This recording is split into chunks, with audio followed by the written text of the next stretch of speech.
슬라이드를 주시면 이제 시작하겠습니다. 네, 그 다음 장 넘겨주시고요. 다음 장 넘겨주시고, 우리나라는 2019년 기점으로 출생 숫자보다 사망 숫자가 많은 나라로 진임을 이미 했습니다. 그래서 점차적으로 이제 숫자가 줄어드는 그런 시기를 우리는 맞이하고 있습니다. 다음 장 넘겨주시고요. 그래서 2028년이 되면 우리나라의 인구가 급격히 감소할 것으로 그렇게 추정해 보고 있습니다. 거기다가 이제 코로나나 아니면 다른 자연재해 이런 것들은 더욱 인구 감소에 대해서 가속화하게 될 그런 예측을 해보고 있습니다. 다음 장 넘겨주십시오. 그래서 우리나라의 출생 수가 2018년도에 32만 명 수준으로 급격하게 하락을 했고, 다른 나라에서와 같이 생활 수준이나 이런 것들이 올라가면 출생률이 떨어지는데 우리나라가 OECD 국가에서 가장 낮은 그런 이제 출생률을 기록하고 있는 현실을 우리가 보게 됩니다. 다음 장 넘겨주시고요. 이거 부산노예의 유년부와 학생부 10년간 추이를 이렇게 보게 되는데 화면에는 이렇게 섞여서 나가는군요. 그 10년간 이렇게 추이를 이제 보게 되는데 2010년도에서 2017년도까지 이렇게 나타나 있습니다. 보면 유년부가 377명이었는데 164명, 절반 이하로 떨어져 있고, 학생부도 240명에서 106명, 절반 이하로 떨어져 있습니다. 그래서 이게 2017년까지인데 올해까지도 보면 코로나를 지나고 난 우리의 상황을 보면 더 형편없이 떨어져 있지 않을까 그렇게 예측을 해보고 있습니다. 이건 지금 부산 노예에서 집계한 현재 것이고요. 다음 장 넘겨주시면요.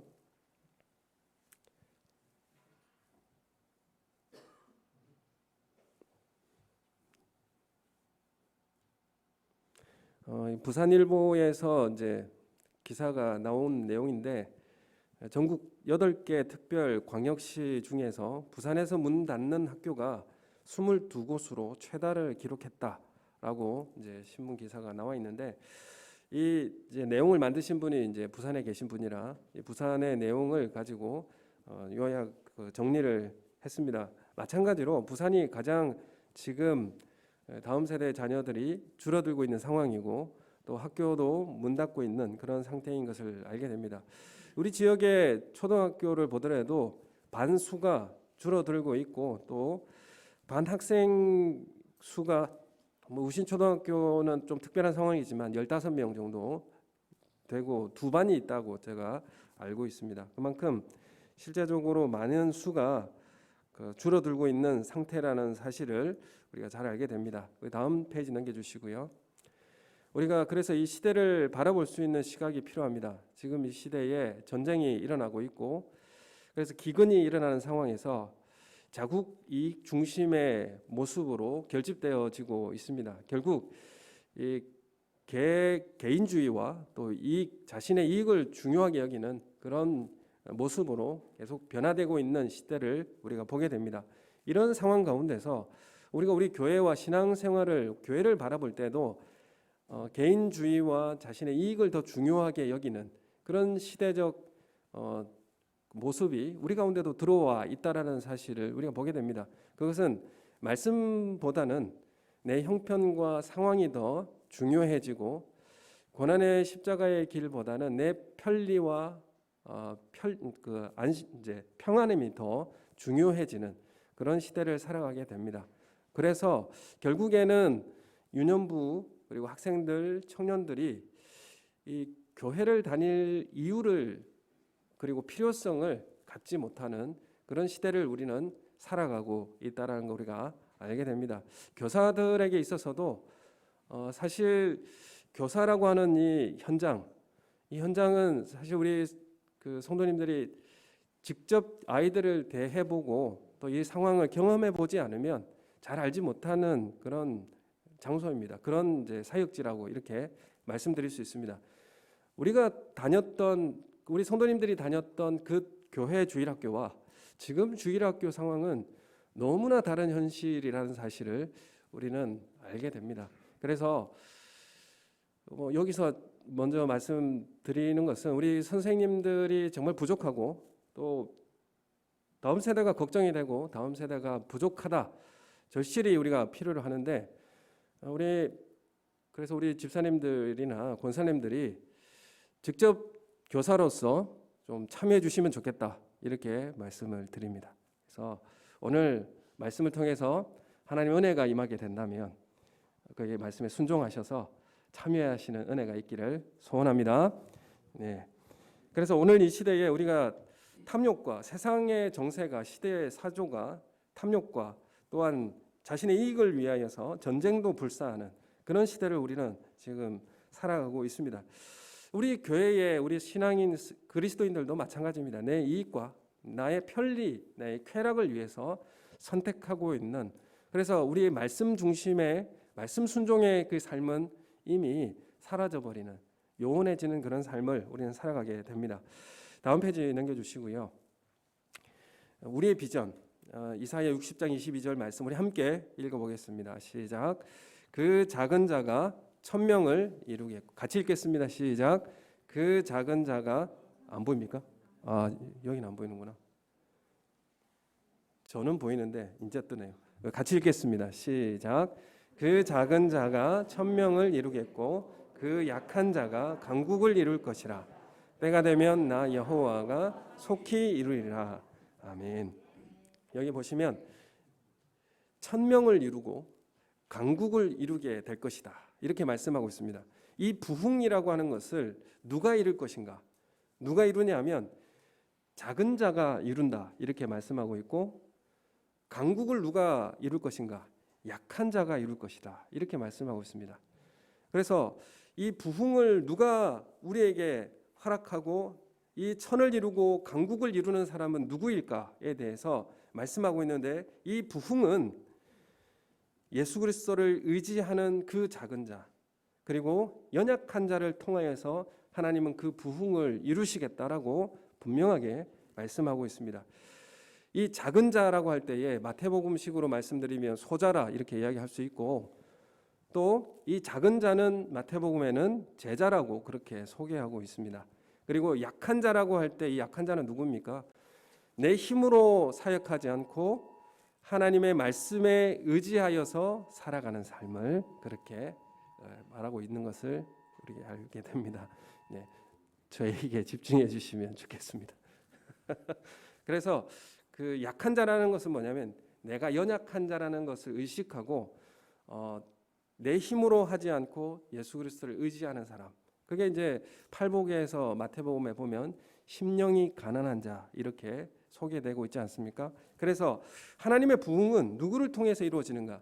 약한 자, 작은 자를 통하여서 하나님께서는 이루시겠다라고 말씀을 하고 있습니다. 다음 페이지 넘겨주시면요.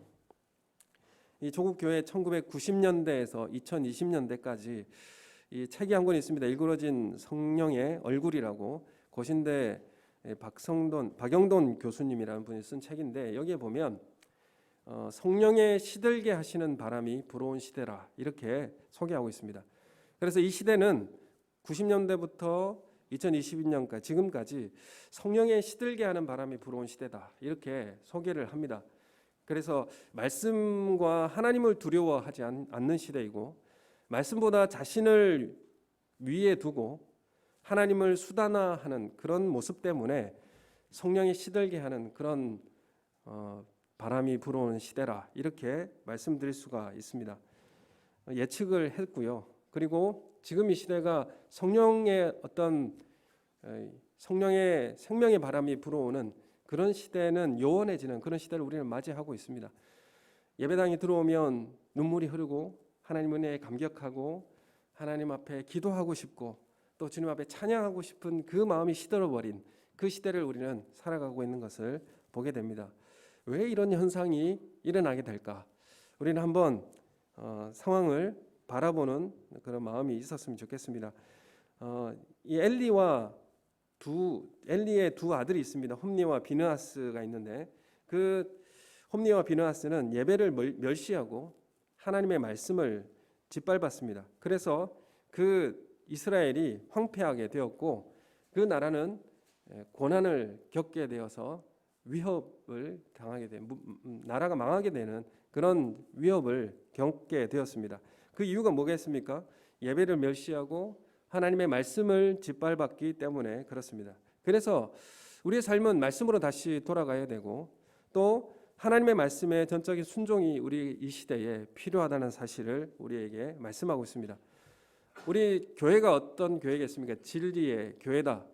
우리가 재건 교회다 이렇게 말씀드리는 것은 시대를 다시 새롭게 하고 교회를 새롭게 짓겠다, 세우겠다 그런 의미에서 재건 교회라 이렇게 이름을 붙였는데 이 재건 교회라고 하는 이 존재의 가치를 오늘 이 시대에 하나님의 말씀의 순종과 그리고 성령의 역사의 사역을 이루어내는 그런 교회로 다시 세워내는 그런 재건 교회가 되시기를 예수님의 이름으로 소원합니다. 이 시대에 말씀이 순종되지 않고 예배가 멸시받고 또 이런 상황이 다시 회복되어서 하나님 나라의 놀라운 역사가 이루어지는 그런 교회로 다시 세워지는 교회로 출발하는 우리 교회가 되기를 예수님의 이름으로 소원합니다.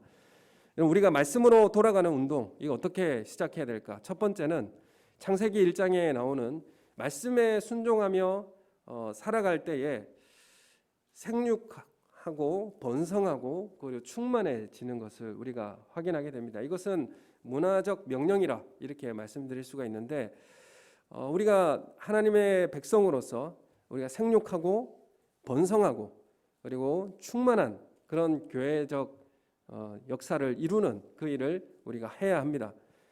이것이 이제 문화적 명령이고요. 이런 번성과 충만하라라고 하는 명령에 순종해서 우리 교회도 우리 다음 세대도 번성하고 충만한 역사가 있기를 원합니다.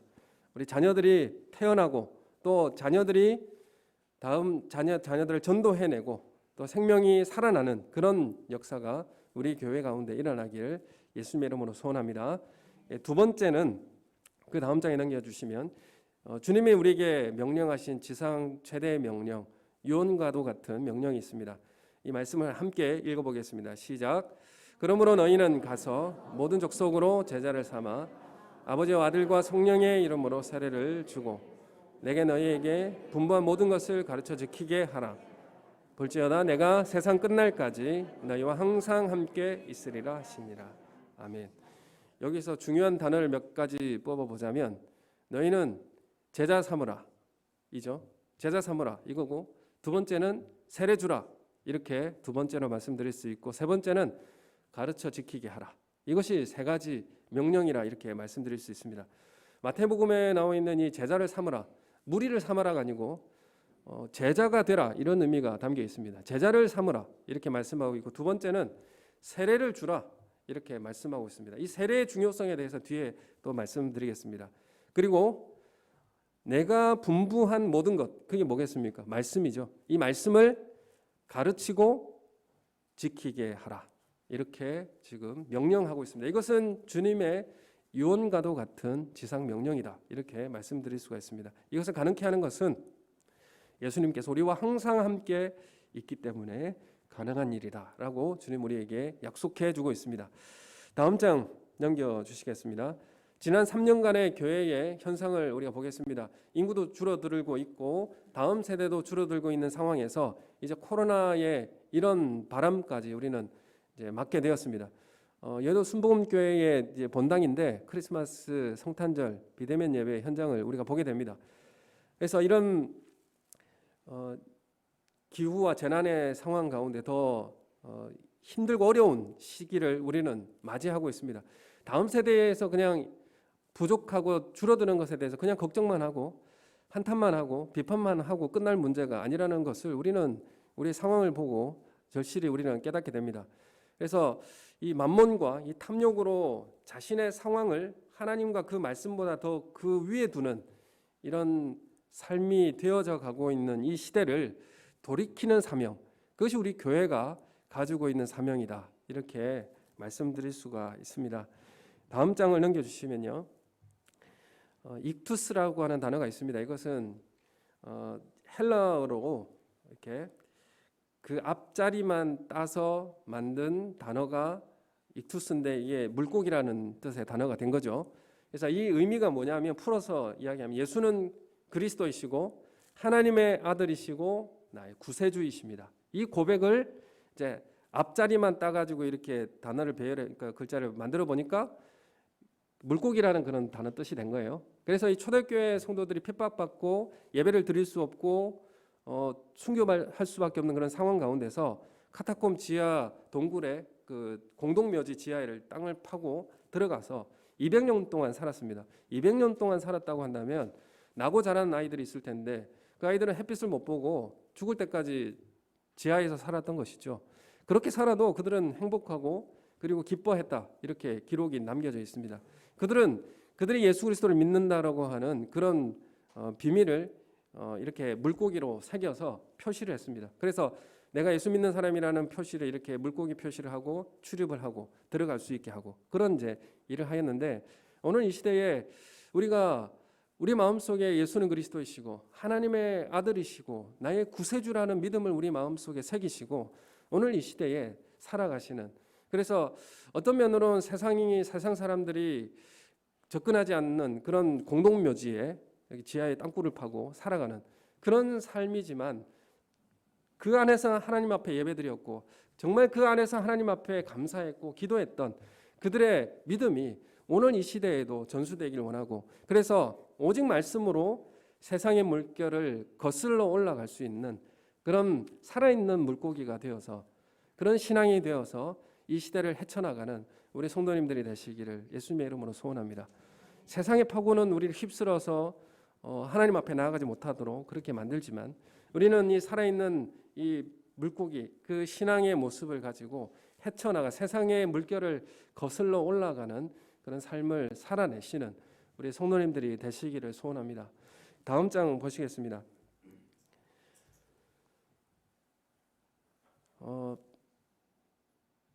그 다음 장 넘겨주시고요. 다음 장 넘겨주시고 이 룻을 보면 함께 말씀을 함께 읽겠습니다. 시작. 어머니께서 가시는 곳에 나도 가고 어머니께서 머무시는 곳에서 나도 머물겠나이다. 어머니의 백성이 나의 백성이 되고 어머니 하나님이 나의 하나님이 되시리니 아멘. 이 룻의 결단이죠. 룻의 결단에 시어머니를 따라서 이스라엘 땅으로 돌아가겠다. 이것은 죽는 것 외에 어머니를 떠나지 않겠다라고 하는 것인데 우리가 이걸 좀 대조를 해보면 죽는 것 외에 그러니까 하나님의 말씀이라면 철저히 하나님의 말씀에 순종하고 따르겠다 그런 고백이 룻에게 담겨 있는 것이죠. 룻은 그래서 예수님의 족보에 들어와 있습니다. 우리가 이 신앙을 매일 성경 그 본문의 해석자는 이렇게 해석합니다. 자신의 이익을 먼저 생각하며 손익을 계산하며 따지는 오늘날의 상황 속에서 보기 힘든 낯설고도 그리운 호의이다 이렇게 소개합니다. 그래서 자신의 땅, 자신의 고향에 돌아가면 편하고 살아갈 수 있겠지만 굳이 타국에 또 시어머니의 땅에 가서 살아가겠다라고 결단하는 이 고백이 참으로 그리운 호의이다 이렇게 고백하고 있습니다. 그래서 이것을 한번 이제 대입을 해보면 하나님의 말씀에 순종하겠다고 살아가겠다고 결단하는 그 고백이 참 오늘 이 시대에 보기에 낯설고 그리운 호의가 되고 있지 않는가. 참 이 교사의 직분이라고 하는 것이 이전과는 다르게 참 알아주지도 않고 열매도 나타나지 않고 왜 주일학교 왜 모양이냐 이런 이야기만 듣게 되는 참으로 잊고 싶지 않는 어떤 면으로 어려운 그런 현장이다 이렇게 말씀드릴 수가 있습니다. 그래서 이런 룻의 말씀에 순종하며 헌신하겠다라고 하는 이 언약적 사랑에 기반한 이런 고백을 우리 성도님들도 함께 참여하시는 은혜가 있기를 소원합니다. 다음 장 넘겨주시고요. 이 교사주의를 통해서 앞서서 윤성대 목사님의 그 내용이 있었는데 이분이 이런 이야기를 합니다. 교사의 사명은 버티는 거다. 이 교사는 인내하는 겁니다. 그 자리에서 어떤 열매가 나타나지 않고 어떠한 그 결과가 우리 눈에 나타나지 않는다고 해도 믿음으로 신뢰하고 끝까지 버티는 것이 교사의 사명이다. 이렇게 말씀하고 있습니다. 오늘 이 시대에 촉박한 이 영적 시대에 우리가 버티고 견디고 헌신해 주시는 오늘 우리 교회 1차적으로 교사들에게 감사를 드리고 또한 우리 부장 집사님들께 감사를 드립니다. 그래서 오늘 이 시대에 영적으로 척박한 이 시대에 이 아이들을 품어주시고 또 아이들을 위해서 가르치시고 양육하는 그 일에 끝까지 사명을 감당해 주시는 우리 선생님들이 되시기를 또한 예수님의 이름으로 소원합니다. 이 교사의 일이 얼마나 중요한지 우리는 잘 알고 있습니다. 힘들고 또 아무도 하고 싶어 하지 않는 그런 사역입니다. 그런데 우리 이 시대의 희망은 우리 교회학교 교사들이 말씀을 들고 자녀들을 가르치는 거기에 있다라는 사실 우리가 잘 알게 됩니다. 오늘 우리 이 시간에 이 교육의 원리, 그럼 어떻게 우리는 자녀들을 가르쳐야 될 것인가? 물론 이거를 교사에게만 맡겨 놓는다는 것은 그거는 올바른 모습은 아니라 생각합니다. 1차적으로 자녀 교육은 누구에게 맡겼느냐면 가정에게 맡겼습니다. 부모에게 맡겼다는 사실을 우리 기억하고 또한 우리 교회에서 우리 다음 세대를 대할 때는 우리가 모두가 교사의 모습으로 대해야 된다는 사실을 우리는 인식해야 할 것을 또한 알아야 되는 것입니다. 가정에서 아이들이 이제 어리다고 해도 부모가 나누는 대화를 통해서 부모가 싸우고 있구나 알게 됩니다. 스스로 위축돼요. 그래서 언성이 좀 높아지게 되면 아이들은 잘 놀다가도 자기 일을 하느라 공부를 하기 시작합니다. 내가 공부를 해야 되겠구나. 그러니까 두려운 거죠. 불안해지는 것이죠. 예, 그런 이제 그 상황을 우리가 보게 됩니다. 마찬가지로 자녀들은 부모가 어떤 모습인지 잘 압니다. 부모의 신앙도 잘 압니다. 우리 교회에서도 마찬가지죠. 우리 성도님들이 어떤 신앙을 가지고 있는지 자녀들이 압니다. 그리고 어떤 모습으로 대화를 나누고 있고 어떤 그 태도로 살아가고 있는지 자녀들은 잘 보고 있습니다. 그래서 우리 모두가 교사가 되는 것이고 자녀를 양육하는 그런 위치에 있다라는 사실을 또 기억하시면 좋겠습니다. 그래서 우리 교회 교육의 원리는 무엇일까? 마태복음 28장 19절의 말씀처럼 내가 너희에게 분부한 모든 것, 이 말씀이죠. 말씀을 가르치고 지키게 하는 것. 그리고 마태복음에 보면 예수님은 뭐라고 증거하십니까? 회개하라, 천국 복음을 믿으라 이렇게 말씀하시죠. 예수님은 하나님 나라를 전하셨어요. 하나님 나라의 복음을 전하셨고 이 하나님 나라는 무엇인가? 라고 할 때에 하나님 나라는 오직 성령 안에서, 이 성령이 중요하죠. 성령 안에서 의와 평강과 희락이다. 이 나라라고 하면 통치를 이야기합니다. 통치가 임하는 곳, 지역을 이야기하죠. 나라는. 그래서 하나님 나라라고 하면 하나님의 다스림이 이루어지는 그런 장소와 그 곳이다. 이렇게 말씀드릴 수가 있습니다. 그러면 하나님의 명령이 순종되어지고 하나님의 명령이 미치는 그곳, 우리가 하나님의 말씀을 듣고 순종하게 되면 우리가 하나님 나라의 통치를 받게 되는 것이죠. 우리가 하나님 나라가 되는 것인데 그 안에 성령 안에서 말씀에 순종할 수 있고 성령 안에서 말씀을 순종하게 될 때에 의와 평강과 희락의 그런 공동체가 이루어지게 된다라는 것을 말씀드릴 수 있어요. 의와 평강과 희락이 뭔가에 대해서 삭개오에 대해서 전에 한번 말씀드렸죠. 삭개오가 이전에 두려웠습니다. 부자였고 사회적 지위도 있었습니다. 그러나 불안했어요. 사람들과의 관계도 다 깨어졌습니다. 그래서 고단한 삶을 살았고 고독하고 외로운 삶을 살았죠. 그때 예수님을 찾아갔습니다. 근데 예수님이 먼저 삭개오를 이름을 불러주셨고 오라고 말씀하셨어요. 예수님이 찾아오신 것이죠.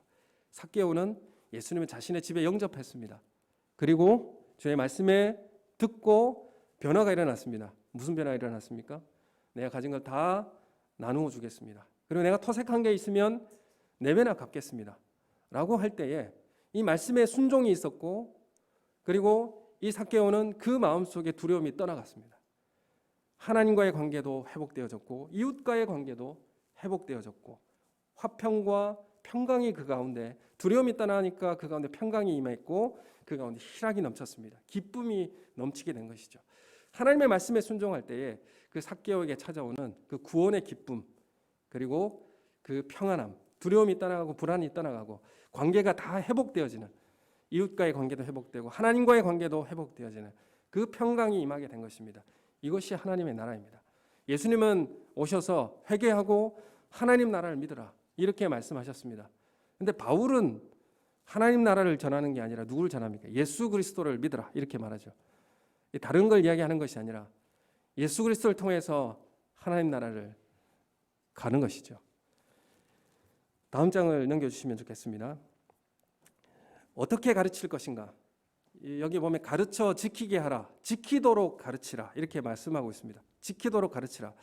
우리는 그냥 지식을 그냥 가르쳐주고 그냥 끝날 문제가 아닙니다. 우리의 자녀들을 가르칠 때는 철저히 지켜질 수 있도록 확인하는 것이 필요한 것이죠. 했는지 안 했는지 숙제 검사가 필요하다는 것입니다. 그래서 지킬 수 있도록, 그리고 본을 보이면서 가르쳐야 된다라는 것을 말씀하고 있습니다. 그리고 이것이 실제화되도록. 그러니까 하나님 나라를 가르치는데 내가 하나님 나라를 모르면 가르칠 수가 없는 것이죠. 내가 하나님 나라를 경험하면 내가 자녀에게 하나님 나라를 경험하게 할 수 있습니다. 그래서 그 가르치는 것이 실제가 되게 하도록, 내가 누리는 하나님 나라를 우리 자녀도 누릴 수 있게 하는 그런 실제화가 되도록 하는 것이 바로 가르쳐 지키게 하는 것입니다. 우리 유년부가 매일 큐티를 하고 유년부가 매일 성경을 읽습니다.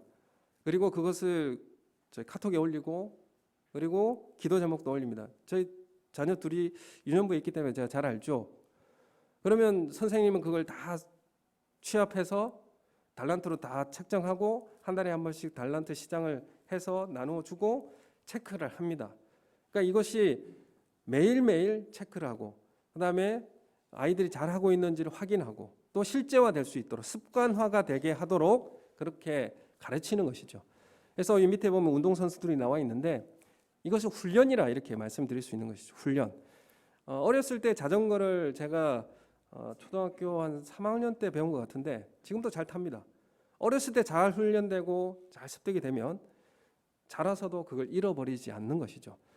주일학교 통계를 보면 커서 교회에 나와서 예배 드릴 수 있는 믿음을 소유한 아이들은 거의 80%가 주일학교 때 다 참여했던 친구들의 80%가 대부분 교회에 나온다는 통계가 있습니다. 그만큼 어렸을 때 어떤 지식을 가지고 습득했는지에 따라서 그 아이의 미래를 좌우할 수 있게 된다는 사실을 우리가 알게 됩니다. 그래서 가르쳐 지키게 하라, 이것은 훈련의 내용이다 이렇게 말씀드릴 수 있어요. 그 다음 장을 넘겨주시고요.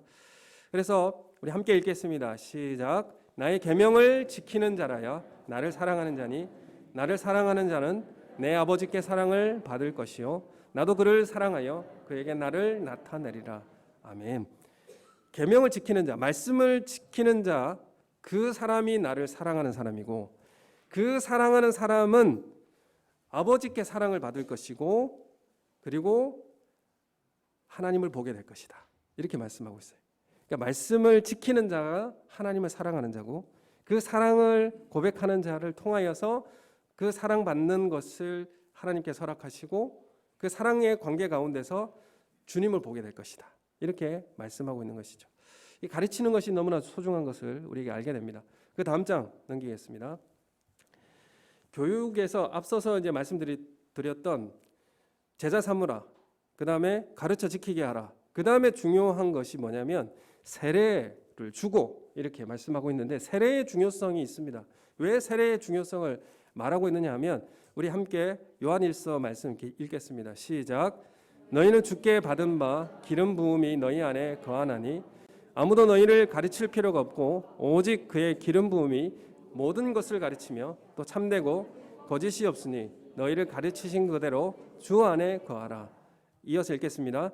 보혜사 곧 아버지께서 내 이름으로 보내실 성령 그가 너희에게 모든 것을 가르치고 내가 너희에게 말한 모든 것을 생각나게 하시리라. 아멘. 우리가 세례를 받는다는 것은 내가 예수 그리스도를 주로 고백하는 그 사람에게 세례를 줍니다. 세례를 받으면 어떤 일이 일어납니까? 성령 하나님이 우리 내면에 내주하십니다. 성령 하나님께서 우리 가운데 내주하시면 어떤 일이 일어납니까? 모든 것을 가르쳐 주시고 말씀에 대해서 생각나게 해 주실 것이다. 이렇게 말씀합니다. 너희가 가르칠 필요가 없고 성령 하나님께서 다 가르쳐 주실 것이다. 이렇게 말씀합니다. 그래서 어떻게 가르칠 것인가에 대한 문제에 있어서 세례라고 하는 것이 너무나 소중하고 중요하다는 것을 우리에게 말씀하고 있는 것입니다. 그 다음 장 넘기시겠습니다. 이 세례의 놀라운 축복, 세례라고 하는 것은 교리적으로 볼 때에 세례받은 사람에게 성령 하나님께서 내주하십니다. 성령 하나님께서 내주하시고 성령 하나님께서 우리 가운데 내주하시고 거하신다는 의미는 무슨 의미가 있냐면 예수님과 연합했다, 그런 의미가 있습니다. 우리는 성령 하나님으로 인하여서 예수님과 한 몸이 됩니다. 연합이 됩니다. 성령 하나님을 통하여서 이루어지는 신비로운 역사입니다. 그래서 요한복음 17장 22절에 보면 같이 읽겠습니다. 시작.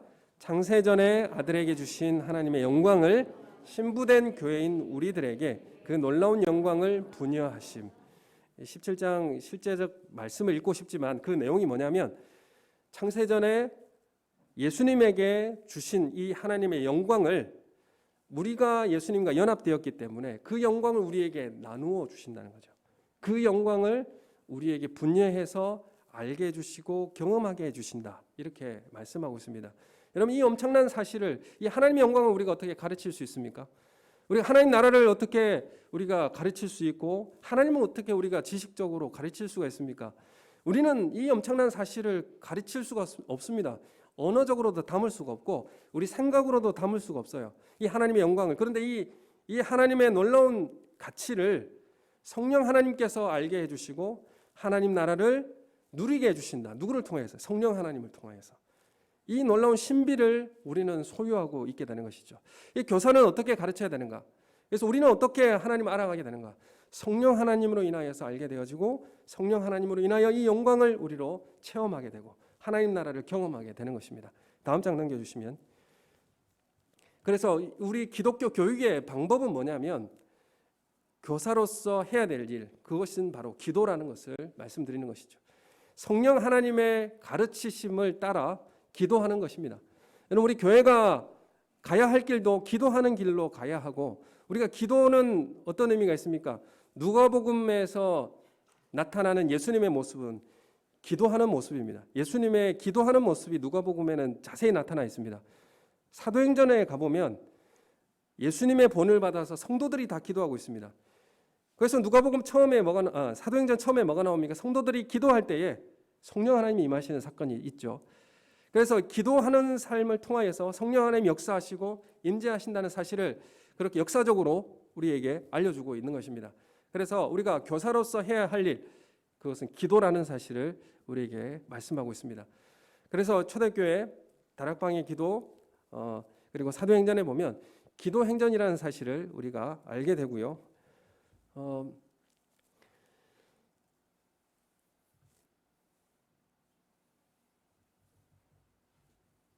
그 기도를 통해서 자녀들을 가르치시고 기도를 통해서 자녀를 양육하시고, 그것은 바로 성령 하나님께 맡겨드리는 의미가 그 가운데 있습니다. 성령에 힘입어서 이 일들을 하게 하겠다 하는 의미가 거기에 담겨져 있다는 것이죠. 그 다음 장 넘겨주시면요.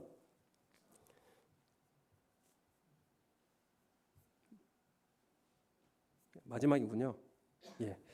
그 시간에 제가 쫓겨가지고 그래서 우리가 교회를 어떻게 가르칠 것인가? 여러분, 우리에서 첫 번째 이렇게 말씀드릴 수 있습니다. 우리는 지식으로 가르치지 않습니다. 우리가 정보가 많이 있어서 자녀들을 가르치고 그것으로 아이들이 변화될 것이다, 그것은 있을 수 없는 일입니다. 여러분, 우리는 성령 하나님의 역사를 의지해야 되고 성령 하나님의 가르침과 또 알게 하심을 이루는 그런 통로로서 누가 사용되어지는 겁니까? 교사가 사용되어지는 것이고 우리가 사용되어지는 것입니다. 그래서 우리가 해야 될 첫 번째 일, 교사가 해야 될 첫 번째 일, 그게 무엇이겠습니까? 그래서 기도라는 것을 우리에게 알려주고 있는 것입니다. 여러분, 우리가 오늘 이 시대에 우리가 지식 습득력이 높아서 성경 지식이 해박하고 또 아이들이 묻는 말에 막힘이 없고 또 사람들 안에 있는 잠재의식을 탁월하게 이끌어내는 능력을 갖추고 있다라고 할지라도 실제로 구원을 가져다 줄 수가 있습니까? 그것이 죄와 악한 영과 사탄과의 영적 싸움에서 지식이라고 하는 습득이 승리할 수 있게 합니까? 주님을 인격적으로 만나는 일이 지식 습득으로 가능합니까? 하나님이 우리에게 주신 이 영광을 알고 이 감격과 기쁨을 실제적으로 누리게 하는 것이 지식이 가능하게 합니까? 물론 지식이 다 필요 없다 이런 이야기는 아닙니다. 여러분, 우리는 하나님을 아는 것 자체가 신의 영역이고요. 그리고 이 믿음을 믿는다는 것, 믿음을 갖는다는 것, 이것도 신의 영역입니다. 우리의 영역이 아니라는 것이죠. 하나님을 안다는 것 자체가 이미 우리의 영역을 떠났다 이렇게 말씀드릴 수가 있습니다. 그래서 우리 안에 내주하시는 성령 하나님께서 하시는 일이라 라고 하는 사실을 신뢰하고 기도하는 것입니다. 성령 하나님 역사해 주셔야만이 우리 자녀들도 변화가 되고 우리 삶도 주님 안에 믿음으로 변화가 되고 하나님 나라를 경험하게 되는 길을 걸어갈 수 있게 되는 것입니다. 그래서 우리가 할 일은 말씀을 배우고 그 말씀을 붙들고 기도함으로써 그 말씀대로 역사하시는 성령 하나님을 실제로 경험하게 되는 삶을 살게 되는 것입니다. 그럼 이것이 우리 교회가 또 우리 자녀들에게 이루어져야 할 그런 교육의 모습이라는 것을 우리가 알게 됩니다. 여러분, 우리가 성령 하나님께서 실제로 역사하지 않으시면 아무 일도 일어나지 않습니다. 성령의 시들게 하는 사역 우리가 이 시대에 바라보고 있지 않습니까? 말씀 순종이 사라지고 예배 가치가 사라진 이 시대에 성령의 역사는 요원해질 수밖에 없는 그런 시대를 살아갈 수밖에 없습니다. 사랑하는 우리 성도 여러분, 그리고 말씀을 가르치고 나누는 교사와 목자 그리고 소그룹 인도자 여러분, 주님의 이 유언과도 같은 지상 명령에 말씀을 가슴에 품으시고 또한 기도함으로써 성령 하나님께서 역사하셔서 말씀에 순종함으로 하나님 나라가 실제적으로 경험될 수 있도록 그렇게 헌신해 주시는 우리 성도님들이 되시기를 소원합니다. 그래서 지상 명령을 가장 사랑함으로 우리의 마음에 품고 성령 하나님의 사람이 되시고 기도의 실제적 사람이 되셔서 하나님의 그 놀라운 영적 유익을 누리고 실제화하는 그런 우리 교회와 또 교육 현장이 되시기를 예수님의 이름으로 축원합니다.